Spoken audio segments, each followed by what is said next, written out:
Hello friends. So I was getting a lot of doubts about how to actually revise ophthalmology. So I thought I will talk to you making this short video how to revise the ophthalmology. Now when we have already gone through a subject in a live class or through the app on whatever platform you have revised it just now before going to the second revision, because before coming up to the final level for that subject, it is very important that we have to go through a series of revisions. Okay, now this stepwise series of revisions is very important, and it is important that with every revision you are going to a next step. Your level of preparation should go above and above. Now how to achieve this? So if you were attentive in the class and you have written the notes, or you have gone through the app and you have written the notes in your own handwriting, I'm sure that some amount must be very thorough with you. You have already made the concepts now. Now on the basis of those concepts, start doing the MCQs. Now don't do MCQs at randomly. You have to do these MCQs which you are doing for the first time according to a particular topics. Like for example, you can take conjunctival cornea today. So now go for the topic wise MCQ of conjunctival cornea. Now I'm sure that some of the MCQs you will be able to do just thoroughly, because they were concept based, and concepts are usually not that volatile. You are able to grasp the concept, so concept related questions are easy to do. Now some questions you will always have doubt about. I know the topic, I have studied the topic, it's there in the notes, but still I'm confused which option to go with. And then comes the third kind of questions that you are not able to do. You don't have any idea about it, or that are very difficult for you. So you can divide these MCQs in three categories: the easy, then the doubtful, and the difficult one. A, B, and C. Now after doing this, when you have done this, next day or the same day you feel time, go through that topic again. Now when you go through this topic, see that topic in terms of the MCQs that you have done, whether those topics which you were doubtful about are there in your notes, which questions that were belonging to the stage C, that means that were very difficult, are they there in their notes? Now see, this is again a very crucial thing, because so many times I get this query also, that should we increase those notes in our main notes? Now you will have to limit yourself. You have to be very cautious here, because we always have this greed that keep on increasing the volume to our notes. See, certainly what is there in the question papers which are asked in the last 3 years are a must for you. And if by chance that there is something which has been asked in the recent 3-year paper and that is not in their notes, you should add them. But don't go beyond a maximum of 5 years, because if you are going to 8 years, 9 years, 10 years, the pattern that time was very different, and if you are adding those things also, then certainly it won't be very high yield, and that can compromise with your final preparation, because obviously you won't be able to revise everything at the last minute. And if you have seen the toppers interviews also, revision is the key. You have to revise at least 3 times, 4 times, 5 times, how many times it you are able to. So obviously if you keep on increasing your load, the limit to which you are able to revise will be decreasing. So just limit your notes up to 3 years or maximum of 5 years. Like NEET pattern was very different before 3 years. So don't go beyond 3 years of NEET, and maximum 5 years of AIIMS. So this is very important. Okay. Now when you have done that, now try to analyze yourself. That self-analysis is again very important. That whether those questions in which you are having doubt, it is because your concept is not clear, it is because that thing is not given properly in your notes, or you could not understand it, okay, and whatever you feel is there deficient, then only you have to add it, and then try to attempt this question paper again. Now, what will be done when you will do them again after revising your notes? Your so many B questions will be converted into A. Some of the C questions may be converted into B or maybe A. So now whatever questions are left are actually the most difficult questions, which are most difficult for you. And these are the questions which actually need revision. So when you are done with whole of the topics like this, in every topic of ophthalmology, you will be there with the C type of questions.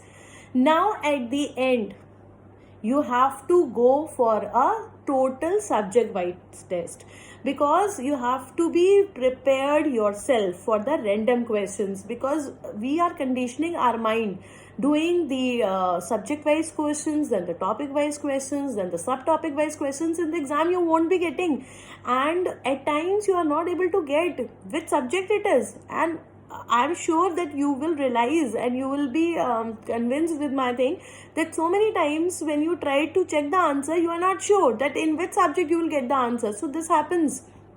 So don't make your mind be habitual of doing topic wise, subtopic wise questions. Once obviously you have to do it, but after that you have to do the random.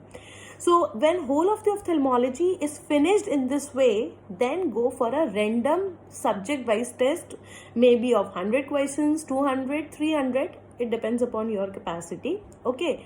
And now see, are you able to do those questions which were A type in your topic wise or B type? Are you able to perform that well? Because obviously now you are not doing just the lens, just the glaucoma, just the conjunctiva. You are able to do whole of it. Now when you have done this question paper, sit back and try to analyze that in which topics you are making a major mistake. This mistake is because of your retaining capacity, your recalling capacity, your deficiency in the notes, your problem in the concept. Because I know that that always hurts, because if you have got not too very good marks in a particular test, and if I keep on analyzing that thing, why I was wrong here, why I was wrong, so it hurts. But I think that is much better that then you will do the same mistake in your final exam. If I am able to rectify my mistake, if I am able to get what is the mistake that I am doing in this paper, if you have got that, then obviously you can work upon it. And if you have worked upon it, this is how you are going to convert your mistakes, your deficiencies into your winning edge, because everyone is same. If you have done this mistake, so many of others are also doing this same mistake, but how many of them are analyzing their mistakes, they are working on it and then rectifying.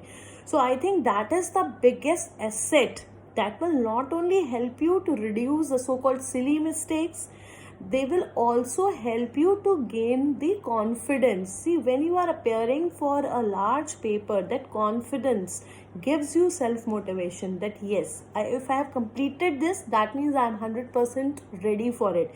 So that sense of satisfaction will come only when you have worked on your mistakes. So that is very important.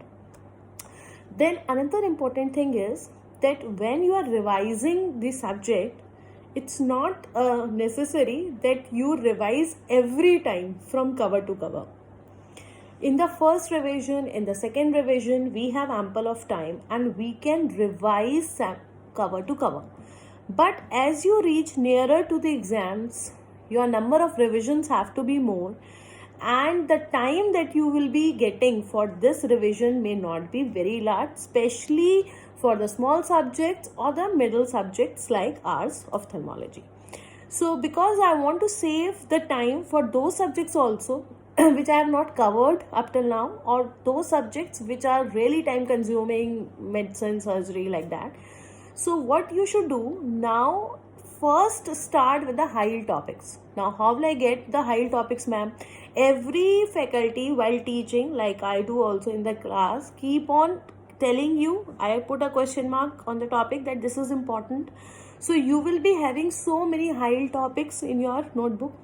Second thing, when you are doing your MCQs and you are putting the type C questions, you know in which type of questions you are doing mistakes. So those type C question topics will be held for you. Number 3, when you are doing the recent year papers, okay, whatever questions have come from these particular topics, they are again a high topic. So instead of revising cover to cover, it's always better that after first or second revision, first revise the high things, and then if you have time, go through the other things also. Now, another important thing is how much time one should give for the MCQs. Whether I should study more or whether I should do MCQs more, how many. Now see, you have to maintain a balance between the two. You have to do both, and eventually it is the MCQs that you have to do in the exam. So a very good practice of MCQs is a must, because doing MCQs is again an art. You have to learn, you have to develop that art, and this art always comes with a practice. So how to divide your time? In the beginning, do more of the self-study, because these concepts will help you doing the MCQs. So don't jump over the MCQs just. So revise the thing. So in the initial part, I can say you can divide it into 2/3 and 1/3. Whatever time you have allotted to a particular subject like ophthalmology, then do 2/3 of your theory and 1/3 time you will do the MCQs. Now gradually you have to reverse this ratio, so that in the final revisions when you are coming, you have to do 2/3 time MCQs and 1/3 time you have to do the theory, the revision of your notes. Now because you will have very less time for the revision of the theory, it's very important that your theory is consolidated. So for that, your handwritten notes. Now why I'm saying this, notes are available, but your notes in your own handwriting from whatever source it is, I think is the best thing, and it has been confirmed by so many toppers this year. Even me myself had taken so many interviews of the toppers, and what is the common thing amongst them? That are handwritten notes. So your handwritten notes are the best thing. I know it is painful while you are preparing the notes. We get tired of writing, but that is worth it, and I am sure that one day you will be very much proud of your notes, because the best thing you have is your notes in your own handwriting. So you have to make a balance between the two. Plus whatever things you feel are volatile, because everyone has something, we all have a different list of forgettables or volatile things. So what can you do? You can take a small spiral book or a small sticky pad, and on that is a very small size. So keep on writing those volatile things, one each on every page. Okay. So in your leisure time, what you can do, you can just turn up those pages. Whatever we see very frequently, our minds registers that. So instead of taking a stress and cramming it, I think make it an everyday, make a point that whenever I'll have a coffee, tea, I'll look at. So what happens when I'm doing it continuously, mind gets a signal that this is important, we are seeing it regularly, and whenever we give this instruction to our mind that look, this is important, our mind will respond. Why we wake up early by ourselves in the exam even without the alarm? Because our mind knows that exam is important. So that is why give your mind the instruction that this is important, and keep on looking at this. Another thing, you must be knowing that there are so many slogans written at the back of the truck, and coincidentally while moving here and there, we are able to see them, and then we learn them. So we have not put any effort to learn those slogans, but still we are able to. Why?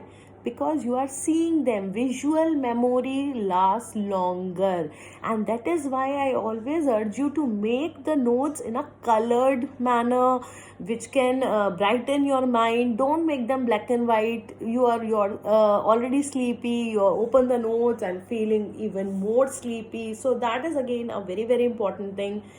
And last but not the least, be confident, be motivated. That is very very important, because if you lose confidence at any point, you may end up taking a wrong answer even when you were thinking of the right answer. This is the good part also, and this is the bad part also of the MCQs. Answer is in right front of you. Now which option you are marking depends upon your state of mind, your confidence, as well as your concepts.